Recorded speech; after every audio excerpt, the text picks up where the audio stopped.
Coucou, c'est Marie et Karine des Inspiring Explorers. Et dans cette vidéo, on va vous faire découvrir les 5 plus belles randonnées de Norvège. C'est parti!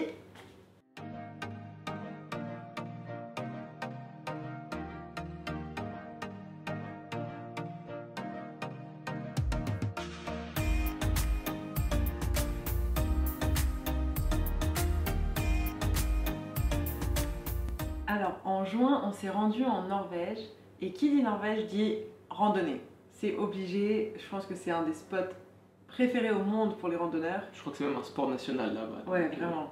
Et c'est pas pour rien, parce que vraiment, ils ont les plus belles randos. Et pourtant, on vient de Suisse, on est habitué aux beaux paysages, mais c'était incroyable. Là-bas, c'est un délire. Du coup, on vous a concocté nos plus belles randos.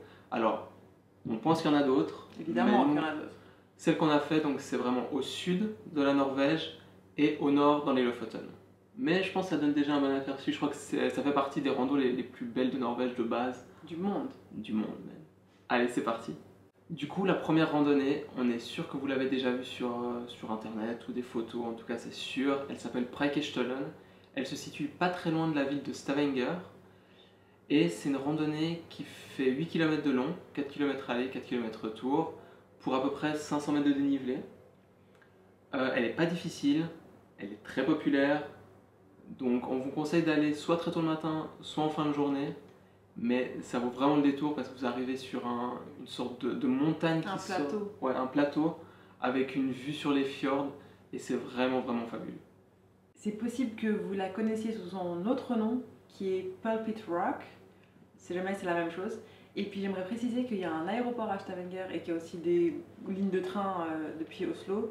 Donc c'est vraiment une bonne base pour partir et après soit vous prenez peut-être un bus touristique ou alors si vous avez loué un véhicule. Donc vraiment, vous n'avez aucune raison pour ne pas faire cette rando. La deuxième randonnée est bien moins connue, bien qu'elle soit en train d'arriver un peu sous les feux des projecteurs. Il s'agit de Imakono. Donc c'est pas très loin de Stavanger non plus, mais c'est pas du même côté que Preikestolen. Cette fois, c'est à peu près 5,6 km de marche, dont 700 mètres aller et puis 700 mètres retour qui sont sur de la route. Pour 370 mètres de dénivelé positif. Elle est vraiment pas difficile, ils ont refait, c'est un chemin en gravillon tout le long vraiment qui vous emmène jusqu'en haut. C'est un peu raide par endroit mais c'est vraiment pas très compliqué. Et la vue est super belle aussi et le fait qu'il y ait moins de monde c'est hyper agréable. On allait en plein milieu de journée et il y avait vraiment personne avec nous, on était quoi, une dizaine en haut. Et en plus je crois que c'était un dimanche. Et c'était un dimanche ensoleillé, donc vraiment pas mal, et ça en vaut le détour. Et du coup, Imakono est surnommé le mini Trolltunga, qui est la prochaine randonnée qu'on vous conseille de faire. Du coup, Trolltunga, c'est vraiment la randonnée la plus célèbre de Norvège. On va vous donner juste quelques détails, mais on a fait une vidéo dédiée à cette randonnée qu'on vous met juste là-haut. Donc n'hésitez pas à aller la voir si vous voulez la faire. Donc dans la vidéo qu'on a fait sur Trolltunga, on vous emmène vraiment du début à la fin, donc du parking jusqu'en haut et le retour. Mais donc pour résumer, il y a plusieurs points de départ. On va dire que si vous partez du P3 qui est le point le plus haut, donc le parking le plus haut, vous pouvez prendre une navette du P2 au P3. La randonnée fait 20 km aller-retour, donc c'est l'option la plus courte à pied. Donc il faut être prêt. Voilà, il faut être préparé. L'option la plus longue fait 37 km aller-retour. Il y a environ 800 mètres de dénivelé sur le trajet total. La grande difficulté étant au début de la randonnée. Et là aussi, on vous conseille d'arriver super tôt. Essayez d'être là pour la première navette parce que c'est la randonnée la plus populaire, donc il y a du monde. Et même comme ça, ne vous attendez pas à être tout seul en haut, il y aura forcément du monde. À moins que par un miracle, je sais pas, tout le monde est dormi ce matin-là. Mais par contre, les gens sont super cool pour faire les photos, pour que vous soyez tout seul, parce que tout le monde a envie d'avoir cette photo tout seul sur ce caillou au sud du lac. Les gens font la queue, donc attendez-vous à faire la queue pendant un petit moment. Ouais, mais c'est super respectueux, les gens, enfin ça s'enchaîne assez rapidement et les gens vont prendre leurs photos et partent. Par contre, c'est vrai que nous on a attendu en moyenne 5 à 10 minutes pour nos photos.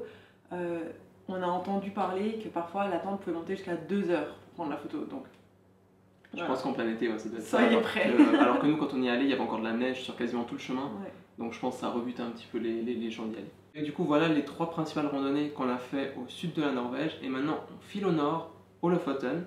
Et on commence par Reinebringen, qui est, je pense, la randonnée la plus célèbre des Lofoten. Et franchement, on comprend pourquoi. Elle, c'est aussi la plus touristique, évidemment. Du coup, en fait, il faut se parquer dans le parking à l'entrée de Rennes. Et ensuite, on marche le long de la route. et on arrive au début de la rando, qui en fait est composé tout simplement de 1566 marches, à peu près. Du coup, le chemin est nickel, les marches ont été refaites, il n'y a aucun risque, tout est vraiment clean et c'est fait pour que la masse y aille en fait. Mais du coup, les vues sur le village de Rennes et sur les fjords et sur les lacs, c'est vraiment incroyable. Et sur les montagnes au fond. Aussi. Je dirais par rapport au risque, juste si vous avez le vertige, c'est peut-être quand même pas la meilleure des randos parce que ça monte bien et il y en a quand même en haut, on est quand même très proche du vide, je veux dire, c'est une crête à la fin, donc c'est peut-être pas le top si vous avez le vertige. Hormis ça, c'est un chemin qui il n'y a pas de difficulté à part les marches, quoi. Je veux dire, c'est physique, on va pas se mentir, mais ça vaut la peine. On a croisé un couple de Français quand on montait et on était, je pense, aux 2/3. Ils nous disaient c'est encore mieux que les photos, vous verrez, allez, courage, on y va. Et vraiment, ils mentaient pas. C'est mieux que les photos là, on vous met des images, mais c'est encore mieux en vrai. Et surtout, pensez à aller soit très tôt, soit très tard. Encore une fois, nous, on arrive au sommet, c'était presque minuit. Ouais, il était 23h30, ouais. Mais on était en juin, donc on a profité du soleil de minuit. Donc si vous allez en été, profitez de ce phénomène. C'est génial parce qu'il y a vachement moins de monde, il fait encore jour et c'est encore plus beau avec les couleurs. Donc, Et on termine cette vidéo avec la dernière randonnée, toujours au Lofoten. Cette fois, on part du petit village, petit hameau peut-être même, de Fredsvang, qui est connu pour son pont d'ailleurs. Et alors là, vous avez plusieurs choix de parking. Nous, d'où nous sommes partis, on en a eu pour un peu plus que 7 km aller-retour. Je crois qu'on était entre 7 et 8 km aller-retour. Il y a un peu moins de 400 mètres de dénivelé positif. Donc il n'y a pas de grande difficulté. C'est juste très boueux s'il n'y a plu. C'est vraiment un terrain, donc prévoyez des chaussures waterproof et adhérentes pour ce type de terrain. Et cette rando est connue pour sa vue sur l'une des plages les plus célèbres des Lofoten, Kvalvika. Et elle est juste fabuleuse. Honnêtement, j'ai l'impression d'être genre aux Maldives avec des plages. C'était une plage de sable blanc avec une eau, mais d'une couleur incroyable. Trop belle, ouais. C'était vraiment magnifique. Et du coup, depuis là-haut, il y a vraiment un magnifique point de vue sur cette plage. Alors, il faut juste faire attention. Nous, quand on est arrivé au sommet, 3 minutes après, il y avait du brouillard qui se levait. Et on n'y voyait pas parfaitement, mais ça ajoutait du charme. Ça restait joli. Et il y a une petite pierre qui dépasse, qui donne un peu un effet Trolltunga aussi. Et il y a une illusion d'optique, vous pouvez vraiment donner cette impression d'être suspendu au-dessus du vide, alors qu'en dessous, en fait, il y a la terre, vraiment juste en dessous. Et aussi, il est possible de se rendre à la plage. Quand vous prenez ce chemin, il y a un embranchement et vous pouvez aller à la plage directement.